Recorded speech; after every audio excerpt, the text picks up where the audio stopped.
il y a des fois où je me sens pas hyper en phase avec l'époque dans laquelle on vit. Il y a des fois où je me dis que je suis née pour vivre dans une autre époque.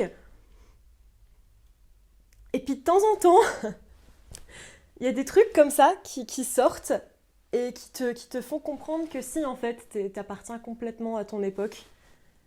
Parce que si t'appartenais à une autre époque, t'aurais pas vu ça quoi. Et générique.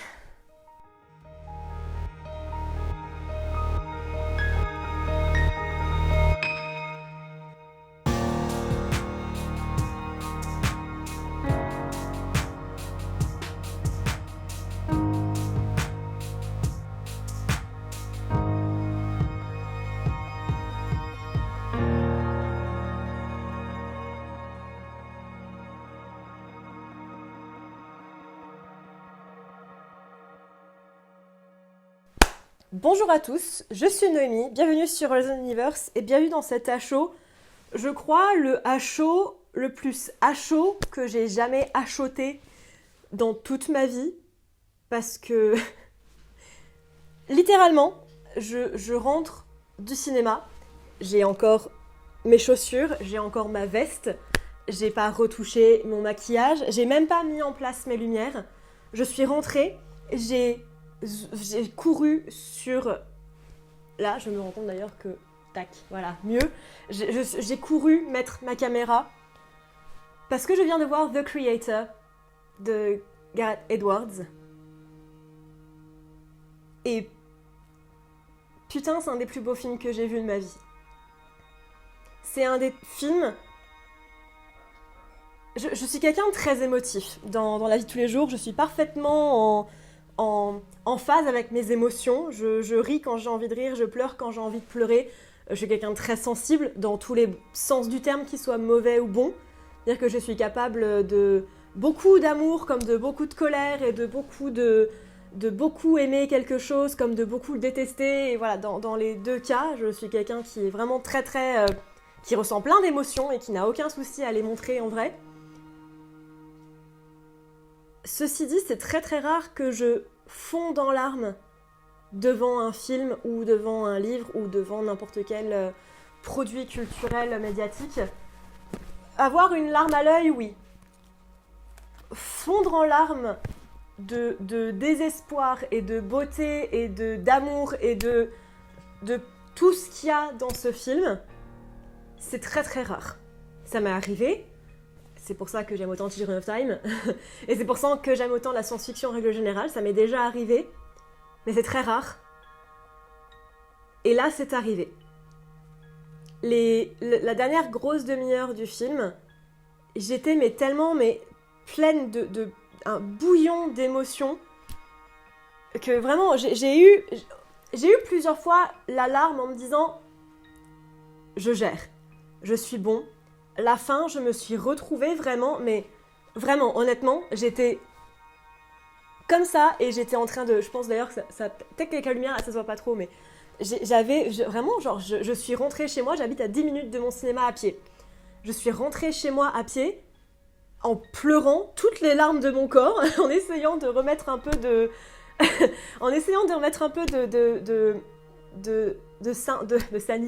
sanity dans mon état psychologique, parce que mais d'un autre côté, c'est ça qui est le bonheur des trucs à chaud comme ça, c'est finalement que vous voyez les émotions que j'ai en ce moment. Et là, je suis en train de lutter très fort pour pas que revenir. Je pense que j'ai assez pleuré tout le long, là j'aurais plus de larmes, mais genre je tremble quoi. Genre j'ai les poils hérissés, j'en tremble. Pouah. Et honnêtement, ça me fait super putain de plaisir parce que j'attendais ce film avec une impatience toute noémienne. Pour vous refaire un peu un descriptif de tout ça, parce qu'après on passera au film, promis, là c'est déjà 5 minutes que je suis en train de limite chialer devant vous, c'est un peu chaud, mais pour vous expliquer un petit peu, Gareth Edwards, c'est un des réalisateurs pour lequel j'ai le plus grand respect. J'adore son Rogue One. Pour moi, c'est ce qui a été de mieux dans l'ère Disney. Je sais beaucoup d'entre vous apprécient beaucoup le Mandalorian. Pour moi, Rogue One et Andor, pour moi, Rogue One, c'est largement au-dessus. Enfin, j'ai vraiment adoré son Rogue One. J'ai adoré Monsters, j'ai beaucoup aimé son Godzilla, opinion controversée, j'ai beaucoup aimé son Godzilla, j'ai beaucoup aimé sa filmographie. Et quand le film a été annoncé, je me suis pratiquement pas renseignée dessus. J'ai vu le premier teaser, mais j'ai pas regardé les bandes annonces. Je me suis renseignée sur rien parce que je ne voulais rien savoir, parce que le simple fait qu'un nouveau film de Gareth Edwards existe était déjà suffisant pour moi en termes d'attente. Et je ne voulais pas avoir plus d'attente que j'en avais déjà. Je ne voulais pas me spoiler, je ne voulais ne rien savoir de l'histoire. Pour ceux qui ne savent pas, très très gros résumé. C'est une espèce d'Uchronie où l'IA a été inventée beaucoup plus tôt que chez nous, a été inventée de manière beaucoup plus rapide et beaucoup plus exponentielle. Donc l'IA, en fait, il y a différents types d'IA, mais en gros, il y a vraiment les robots qui ressemblent à des robots, et il y a des robots qui ressemblent plus à des humains, mais pas tellement non plus, parce qu'ils ont un truc hyper intéressant en CGI, où en fait, on voit à travers leur tête, en fait, il y a rien, enfin, il y a un cylindre, en fait, à travers leur tête, où du coup, tu vois de l'autre côté à travers. Je sais pas si vraiment ça fait sens. Je mettrai une photo si j'arrive à en trouver une sur internet, vu que le film est sorti que mercredi, et que là je tourne, on est samedi soir, et je sais pas si je la sortirai, je pense que je la sortirai le dimanche, je pense que vous avez cette vidéo ce dimanche, dimanche soir je pense, voire lundi, peu importe, on s'en fout. Et bref, à un moment donné, il y a quelque chose qui se passe, et du coup l'Occident a décidé de détruire les robots, de détruire l'IA, et du coup il y a une guerre entre l'Occident et l'Orient.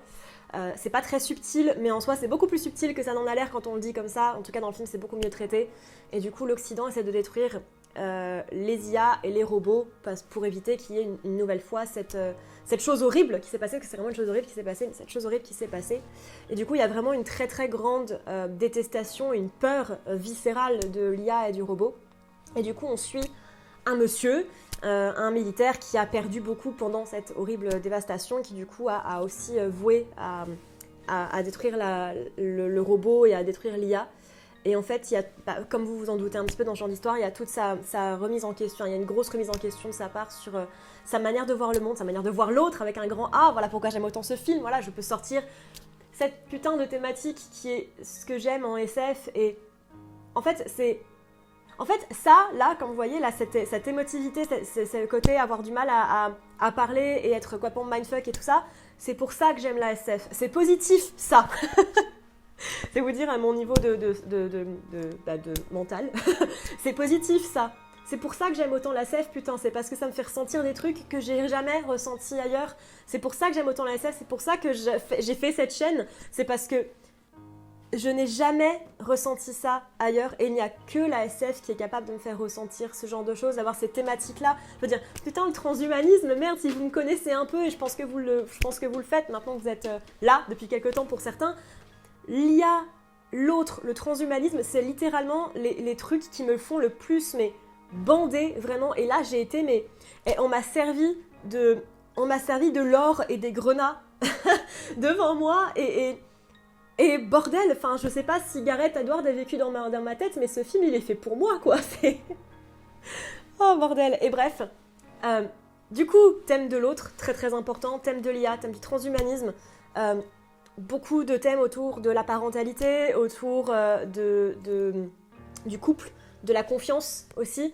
Et pour le coup, la parentalité, ça va peut-être vous surprendre, parce que vous le savez, j'ai beaucoup de mal avec les trucs où ça tourne autour de la paternité, de la maternité, de l'enfance.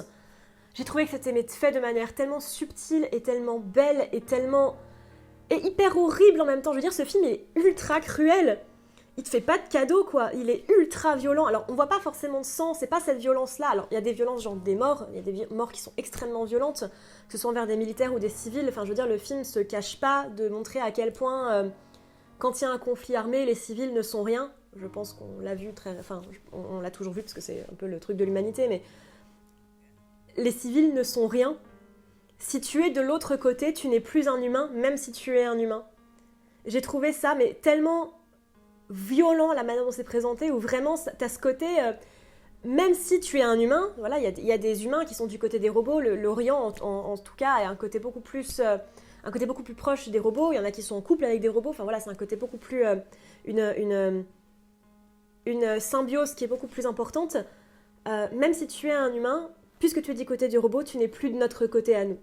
Et je trouve ça vraiment très très fort. Il y a vraiment des thématiques qui sont ultra fortes. Je vais pas trop en parler parce que j'ai envie que vous le découvriez parce que c'est, enfin, en même temps, moi, c'est très hypocrite ce que je suis en train de faire parce que moi, je me suis pas renseignée sur le film, j'ai refusé de lire. Je voyais sur Twitter que les gens en parlaient, je scrollais vite pour ne rien voir parce que je ne voulais rien savoir. Et là, je fais une vidéo pour vous dire d'aller le regarder et je vous explique des trucs. Il faut pas que j'explique des trucs. Expliquons autre chose. Toute la filmographie de Gareth Edwards est genre condensée dans ce film. Déjà, il y a des trucs tropicaux. Je ne sais pas ce que Gareth Edwards a avec les tropiques, ou en tout cas avec les côtés un peu plus exotiques, mais il adore les palmiers, Gareth Edwards. Je crois qu'il y a des palmiers dans chacun de ses putains de films. Il y a énormément de choses qui m'ont fait penser à son Rogue One. Notamment, alors il y a un vaisseau qui s'appelle le Nomade, qui est un vaisseau en fait qui a été créé par l'Occident pour surveiller un petit peu. En fait, on le voit planer au-dessus de différentes localisations en Asie, en New Asia pour le coup, en différentes localisations. En fait, on le voit planer comme ça. Et ça me fait beaucoup penser à la Death Star dans Rogue One, en fait, qui est toujours au-dessus des planètes comme ça. On la voit planer comme une ombre de la mort, un peu finalement, une allégorie de la mort, une allégorie du truc qui te surveille et qui est un peu, voilà, ouais, ça, c'est littéralement une allégorie de la mort, quoi, et j'ai trouvé que ça ressemblait beaucoup à ça. Même le design, alors ça ressemble pas à Star Wars, je suis désolée si vous entendez du bruit, c'est Anakin qui gratte, parce que c'est un gentil chat qui gratte au lieu de se faire les griffes sur le canapé.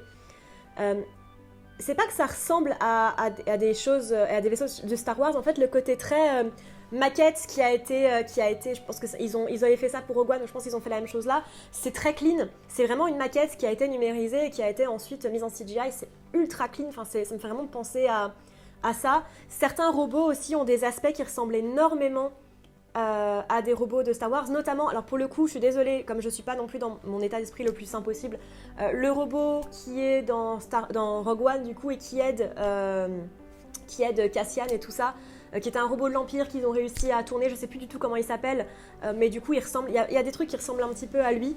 Il y a vraiment des shots qui m'ont vraiment fait penser, notamment il y a à un moment donné une espèce de bataille aérienne, ça m'a fait penser un petit peu à ça. Il y a aussi un gros qui m'a fait vraiment fait rire, et d'ailleurs j'ai noté vite fait sur mon téléphone pour pas l'oublier, mais du coup je m'en suis souvenu quand même. Il y a un très très gros clin d'œil à Matrix. À un moment donné, il y a un truc avec des tentacules.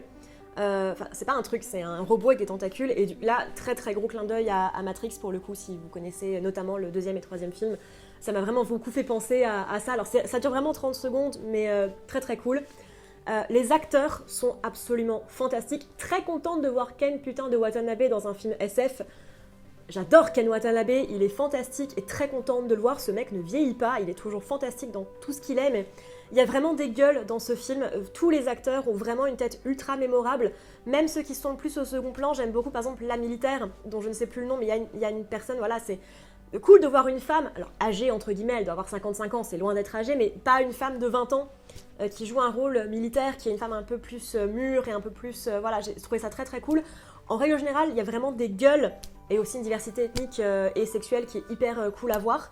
Mais il y a vraiment des gueules dans ce film, et c'est trop cool d'avoir des films avec alors, bien sûr qu'il y en a qui sont très très beaux et qui sont parfaitement dans les cadres hollywoodiens, tout ce que vous voulez, mais en même temps pas plus que ça, parce que c'est quand même des personnes, les 3 personnages principaux sont des personnes de couleur, donc c'est quand même trop cool d'avoir ça dans un film hollywoodien, enfin c'est quand même très très rare, donc c'est très très cool et il faut le souligner. Même si en soi on s'en fout parce que c'est pas du tout l'histoire, mais c'est cool quand même. J'ai aussi beaucoup apprécié le fait que les IA et les robots, et je sais plus comment ils les appellent, mais en tout cas les simulants, ne soient pas tous des personnes de 20 ans. En règle générale, quand il y a des IA, quand il y a des robots du transhumanisme, on a tendance à vouloir mettre des personnes très belles, très jeunes, dans un état physique assez cool. Il y a des personnes âgées, mais vraiment des personnes âgées, genre il y a des moines tibétains qui sont âgés, qui ressemblent à des moines tibétains, ça se voit qu'ils sont là-haut depuis 90 ans, et c'est des robots, et ils ont cette tête-là. Et c'est ultra rare, même dans des trucs genre Altered Carbon, qu'il avait plutôt bien rendu pour le coup, c'est quand même ultra rare. Donc, c'est pas pareil, c'est des enveloppes différents, mais peu importe, c'est quand même super rare et j'ai trouvé que c'était super cool. J'ai adoré la musique de ce film. Alors il y avait la musique intradiégétique et extradiégétique. L'intradiégétique, c'est... Alors, moi qui adore le rock, j'ai été complètement servie. Il y a des super groupes, il faut que je trouve la liste, parce qu'il y en a que je connaissais pas, il faut que je trouve la liste pour me retrouver les groupes qui sont dans ce film. Mais la musique, en règle générale aussi, du film est sublime. Les sons, j'ai pas vu en Dolby Atmos, j'ai pas vu en tous ces trucs-là, j'ai vu en classique, pas cher, tout ça. Et j'ai trouvé que les sons étaient ultra intéressants. Si vous l'avez vu peut-être en Dolby Atmos, ça devait être encore plus impressionnant, je pense. Mais ça me va très bien, parce que moi j'ai des problèmes sensoriels avec les basses. J'avais vu Dune en Dolby Atmos et j'avais pas du tout aimé tellement c'était fort. Là, ça m'allait très bien et c'était très intéressant, la manière dont les sons sont faits notamment, en fait, les robots, en fait, vous savez, vous expliquez tout à l'heure, il y a un trou dans leur tête, et en fait, ça tourne, il y a des engrenages qui tournent, et tu l'entends très faintly, très feintement, parfois, quand ils tournent et tout ça, quand tu les vois, et c'est très très cool. C'est très très chouette à entendre. Je reviens vite fait sur les acteurs parce que du coup je pense à la gamine. Je sais pas quel âge a cette gamine, je suis très nulle pour donner des âges aux gens et encore plus aux enfants. Honnêtement, elle a pas plus de 8 ans. Alors elle a les cheveux rasés donc c'est compliqué à savoir, mais. Et puis la manière de s'habiller c'est compliqué de voir, mais elle a pas plus de 8 ans. Putain, la gamine elle va aller loin parce que. Waouh! Faire tourner des trucs comme ça à une enfant aussi jeune. Je sais pas qui est la directrice de casting, je sais pas si c'est Gareth qui l'a trouvée, je sais pas où est-ce qu'ils ont trouvé cette gosse. Mais j'espère qu'on la verra ailleurs parce que putain, elle est vraiment fantastique. Elle est fantastique cette môme. Enfin, tous les acteurs ont été fantastiques. Mais c'est encore plus ouf de voir une môme dans un rôle comme ça, qui est quand même un rôle très compliqué, un rôle très adulte. Même si elle n'a pas un rôle d'adulte, elle a un rôle d'enfant, mais dans des circonstances d'adulte. Et waouh quoi. Enfin, franchement, waouh. Et en règle générale, vous savez quoi, je vais arrêter de parler maintenant. Je pense que vous avez vu ce que ce film m'a fait. Allez voir The Creator si vous aviez des doutes. Et moi j'en avais, j'étais la première à dire que ça m'avait tellement hypé que j'avais très peur d'être déçue. Et c'est mal en général, moi j'essaye de pas être hypée par les choses parce qu'après t'as toujours des attentes. Les attentes ça fait que t'es déçu très rapidement, en tout cas beaucoup plus vite. Putain de merde, qu'est-ce que j'aime la SF. Y a rien d'autre à dire. J'adore la SF, putain. Et j'adore ce film et j'ai qu'une hâte, c'est de le revoir. Je vais d'ailleurs le digérer un petit peu, je vais me prendre une bière, je vais m'ouvrir une bouteille de vin rouge, je vais me manger des chips et je vais réfléchir au sens de ma vie. Mais putain, qu'est-ce que j'aime la SF. Allez voir ce film, s'il vous plaît. Allez voir ce film, s'il vous plaît, soyons polis. Et on se retrouve bientôt dans l'univers. Ciao.